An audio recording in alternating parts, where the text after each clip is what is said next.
الحمد للہ رب العالمین والصلاة والسلام علی سید الانبیاء والمرسلین اما بعد فاعوذ باللہ من الشیطان الرجیم بسم اللہ الرحمن الرحیم صلوا علی الحبیب صلی اللہ تعالی علی محمد صلی اللہ تعالی علیہ وآلہ وسلم۔ آج میں وہی بات دوبارہ دہراؤں گا جو عمومی طور پر اکثر و بیشتر میں دہراتا ہوں۔ ہمارے بڑے کہہ گئے کہ وہابی کہتا ہے سوچتا نہیں۔ کہنے سے مطلب ہے، بولنے سے مطلب ہے، کچھ بھی کہہ دیں، کچھ بھی بول دیں، سوچنا نہیں ہے، سمجھنا نہیں ہے کہ کیا کہا جا رہا ہے، کیا بولا جا رہا ہے، بس سامنے والے پر فوراً کفر، شرک، بدعت کی فتوی لگا دیں اور جلدی سے کچھ نہ کچھ بیان کر دیں، چاہے وہ بات اپنے ہی مخالف کیوں نہ جا رہی ہو، چاہے خود اس بات کی گرفت میں آ رہے ہوں۔ سوچتے نہیں، بس بولے چلے جاتے، کچھ بھی بولنا پڑے۔ اب میں آپ کو جو ویڈیو دکھانے والا ہوں وہ ویڈیو آپ بغور دیکھیے گا اور بغور سنیے گا کہ کیا کہہ رہے جناب والا ہے۔ اہل الحدیث اور ان کا منہج وہی ہے جو اہل الحدیث یعنی کہ غیر الحدیث طبقے کا ہوتا ہے۔ ویڈیو سماعت سن لیا۔ احمد نقشبندی نے رو رو کر کس طرح سے اپنا دکھڑا بیان کیا اور اس کے اوپر اس نے اظہار افسوس کیا کہ ہماری جماعت کا ایک عالم دین ہماری جماعت کو چھوڑ کر چلا گیا، اعلیٰ حضرت کے مسلک کو چھوڑ کر چلا گیا اور اس نے دوسرا مسلک قبول کر لیا۔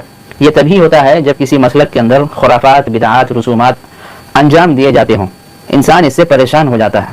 ویسے ہی انسانوں کے پاس 5 ٹائم کی نماز پڑھنا اور اس کے لیے وقت نکالنا مشکل ہو جاتا ہے، لیکن ان کے طرح طرح کے رسومات اور خرافات کے لیے وقت نکالنا کئی گنا زیادہ مشکل ہے۔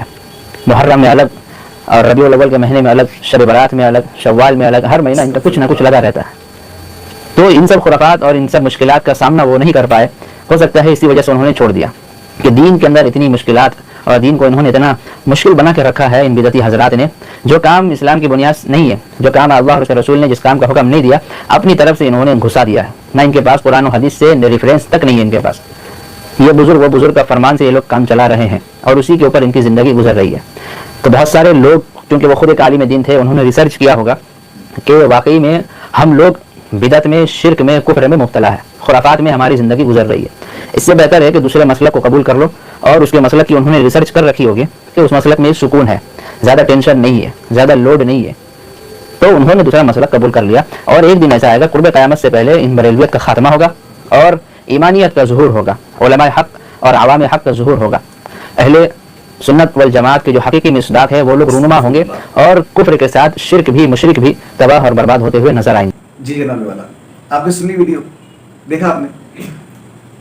ابھی کہہ رہے ہیں وہ دراصل یہ کہ احمد نقشبندی صاحب ہیں، ہمارے اہل سنت والجماعت کے، جن کا تعلق مکتبہ فکر بریلویت سے ہے۔ تو یہ ہے مطلب مناظر ہیں ہمارے اہل سنت والجماعت کے، بریلوی مسلک کے، مکتبہ فکر کے۔ تو اب ہوا کیا کہ کوئی عالم دین ہوں گے تو انہوں نے کچھ پیسوں کے لالچ میں آ کر جو ہے نا وہ اپنا مسلک چھوڑ دیا اور اہل الحدیث ہو گئے۔ تو احمد نقشبندی صاحب نے اس کے متعلق وضاحت کی ہے کہ بھائی یہ انہوں نے فلاں فلاں کام کیا اور یہ درست نہیں تھا۔ تو ان کی احمد نقشبندی صاحب کی ان صاحب نے وہ ویڈیو چلائی اور اس کے اوپر یہ تبصرہ کر رہے ہیں۔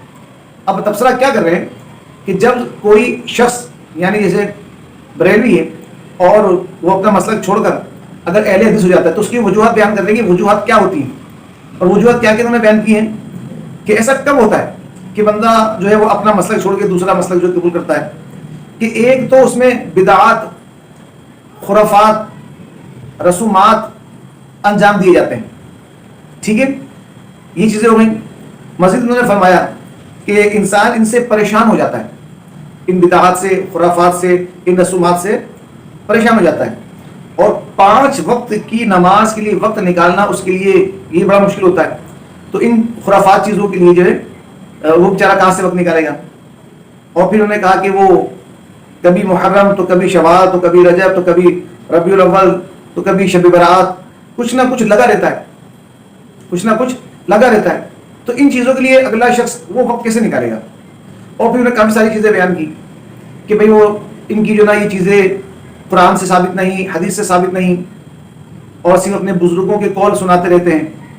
تو وہ ان چیزوں سے پریشان ہو گیا، انہوں نے دوسرا مسئلہ یعنی کہ اہل الحدیث مسلک کو قبول کر لیا، اور اس نے یقیناً ریسرچ کی ہوگی، بقول ان کی ریسرچ کی ہوگی کہ وہ مسلک صحیح ہے، اس میں گویا کم خرافات ہوں گی، اور وہ شاید مشرک بھی نہیں ہوں گے، اور وہ اہل حق ہوں گے.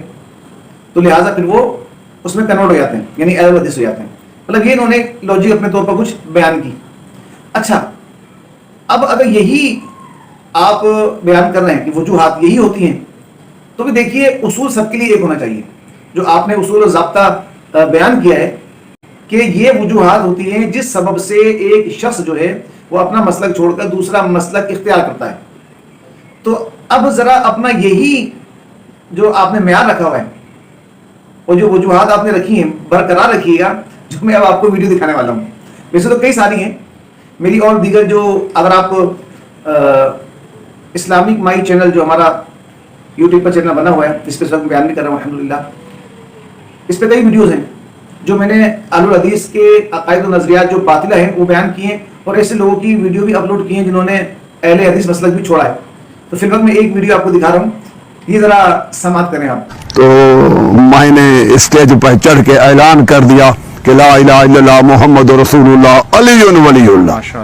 میں نے مذہب اہل حدیث اختیار کیا، اور اہل حدیث مذہب کو چھوڑ کے شیعہ مذہب کا میں نے کلمہ پڑھا، وہی کلمہ جو ہمارے اہل حدیث کے کتابوں میں موجود تھا اب بھی موجود ہے. اس لیے کہ شیعت نام ہی محبت علی کا ہے، اس لیے میں نے مذہب اہل حدیث چھوڑ کے مذہب اہل بیت مذہب شیعہ قبول کیا. شخص جس کو بھی آپ نے سنا، جس کی ویڈیو آپ نے ملاحظہ فرمائی، یہ اہل الحدیث طبقے کے عالم دین ہیں، بلکہ عالم دین تھے، سوری معذرت نا، عالم دین اہل الحدیث طبقے کے تھے، فرقے کے تھے یہ. اور صرف عالم دین نہیں تھے بلکہ مناظر تھے اور مناظرے کیا کرتے تھے. تو اہل تشریح حضرات سے جو ان کا مناظرہ طے پایا، اور یہ بیچارے مناظرہ ہار گئے. اہل الحدیث جب یہ مناظرہ ہار گئے تو انہوں نے کیا کیا کہ اسٹیج پر چڑھ کر اہل تشیع مذہب کو انہوں نے ایکسیپٹ کر لیا. اب یہی بات جو ہے اس کے بارے میں بھی کہیں، یہی بات کریں کہ اہل الحدیث فرقے میں، اب میں دہراتا ہوں باتیں کی، انہوں نے دیکھا ہوگا کہ اہل الحدیث فرقے کے اندر بدعات، خرافات، رسومات انجام دیے جاتے ہیں. ٹھیک ہے نا؟ اور میں چیزیں لکھی ہیں تاکہ ذہن نشین رہنا کہ وہی باتیں دہرا رہا ہوں، اپنے پاس سے کوئی چیز نہیں. ہاں انہیں فرق پڑ گیا تو کم دہرا رہا ہوں، یہ تو کوئی ساری باتیں بھی بیان کی ہیں. اور مزید کہا تھا کہ اب انسان ان سے پریشان ہو جاتا ہے، ان خرافات بدعات سے. تو اہل حدیث طبقے میں، فرقے میں انہوں نے سب چیز دیکھی. تو کیا ہوا؟ یہ صاحب جو تھے ان سے پریشان ہو گئے، اور 5 وقت کی نماز ان سے پڑھی نہیں جاتی ہوگی، کیونکہ اہل حدیث والے کہتے ہیں کہ شیعہ تو 3 نمازیں پڑھتے ہیں. خیر واللہ علیہ رسول عالم، مجھے تو پتہ نہیں، میں اس بارے میں زیادہ انٹرسٹ رکھتا بھی نہیں ہوں، تو نہ ہمارے ان سے اتنا بات چیت وغیرہ ہوتی ہے اس موضوع پہ، اور نہ وہ ہمیں چھیڑتے ہیں، حقیقی بات ہے. لیکن جو ہمارے علماء ہیں ان کے اعتراضات کا وہ الحمدللہ جواب دیتے ہیں، تو اس طرف میں بھی نہیں جا رہا ہوں. تو چونکہ اہل الحدیث کہتے ہیں کہ اہل تشیع جو ہے، اہل تشیع جو شیعہ حضرات ہیں وہ 3 وقت کی نماز پڑھتے ہیں. تو بھی یہی بات ہوئی کہ اہل الحدیث طبقے میں 5 نمازوں سے پڑھی نہیں جا رہی تھی، تو وہ اہل تشیع ہو گئے چلو 3 سے جان چھوٹے، وہ بھی ایک وقت میں 3 پڑھ کے جان چھڑا لی جائے. ٹھیک، یہ اہل حدیث کی وجہ سے میں کہہ رہا ہوں. ٹھیک ہے، پھر محرم شوال تو خیر یہ تو الحمدللہ مسلمان ہی بناتے ہیں، ان کے تو کچھ ہے ہی نہیں سلسلہ. لیکن اب معاملہ یہ ہے کہ انہوں نے بھی دیکھا ہوگا کہ یار جس کو چاہے یہ بدعتی، جس کو چاہے کافر، جس کو چاہے مشرک، اور نہ جانے کیا کیا فتوے لگاتے جا رہے ہیں. انہوں نے جانا ہوگا کہ اہل الحدیث فرقہ کے جو دلائل ہیں وہ دلائل قرآن و حدیث سے ثابت نہیں ہیں، وہ صحابہ سے ثابت نہیں ہیں، وہ رسول اللہ صلی اللہ علیہ وسلم سے ثابت نہیں ہیں. پھر انہوں نے تحقیق کی ہوگی کہ جناب والا اہل تشیع شیعہ مذہب جو درست ہے، وہ حق پر ہے، وہ صحیح ہے، اور وہی جنتی فرقہ ہے، اور اہل حدیث جہنمی فرقہ ہے. تو انہوں نے کیا کیا؟ اہل حدیث فرقے کو چھوڑا اور شیعہ فرقے میں وہ منتقل ہو گئے. تو امید رکھتا ہوں کہ آپ اس متعلق بھی یہ اختیار رکھیں گے کہ اہل حدیث میں تمام خرافات جو ہے نا ملتی ہیں، اور وہ جو ہے نا دوسرے فرقے میں، اہل تشیع فرقے میں چلے گئے. یعنی کہ اہل حدیثوں کے نزدیک اہل حدیث فرقے اور منہج سے بہتر فرقہ اور منہج جو ہے وہ اہل تشیع یعنی شیعہ حضرات کا ہے. یہ اہل حدیث کے نزدیک ہے. ہمارے نزدیک الحمدللہ اہل سنت والجماعت جو رسول اللہ صلی اللہ علیہ وسلم کے صحابہ سے چلتی ہوئی آ رہی ہے, جو آج کے دور میں ان سے فرق نہیں, کیونکہ انہوں نے بھی اپنا نام اہل سنت رکھ لیا ہے اہل حدیث والوں نے, تو ان سے فرق رکھنے کے لیے ہم بریلوی کہلاتے ہیں. حالانکہ بریلوی الگ سے کوئی فرقہ نہیں ہے, یہ ایک نسبت ہے بریلوی شریف کی طرف. کیونکہ امام احمد رضا خان بریلوی رحمۃ اللہ تعالیٰ علیہ نے الحمدللہ ان کا رد کیا, اور صحیح حقائق جو تھے وہ قرآن و حدیث کے عقائد جو تھے وہ بیان کیے, لوگوں کے سامنے نظریات رکھے الحمدللہ. تو اس لیے ہم فرق کرنے کے لیے بریلوی کی نسبت لگا دیتے ہیں. الحمدللہ اہل سنت والجماعت ہی ہیں اور سچے پکے ہیں جو بریلویات کہلاتے ہیں. اب حنفی ہو, شافعی ہو, مالکی ہو, حنبلی ہو, جن کے عقائد ہیں الحمدللہ وہ حق پر ہیں. تو امید ہے کہ آپ اس بات کو سمجھ رہے ہوں گے مجھے سننے والے.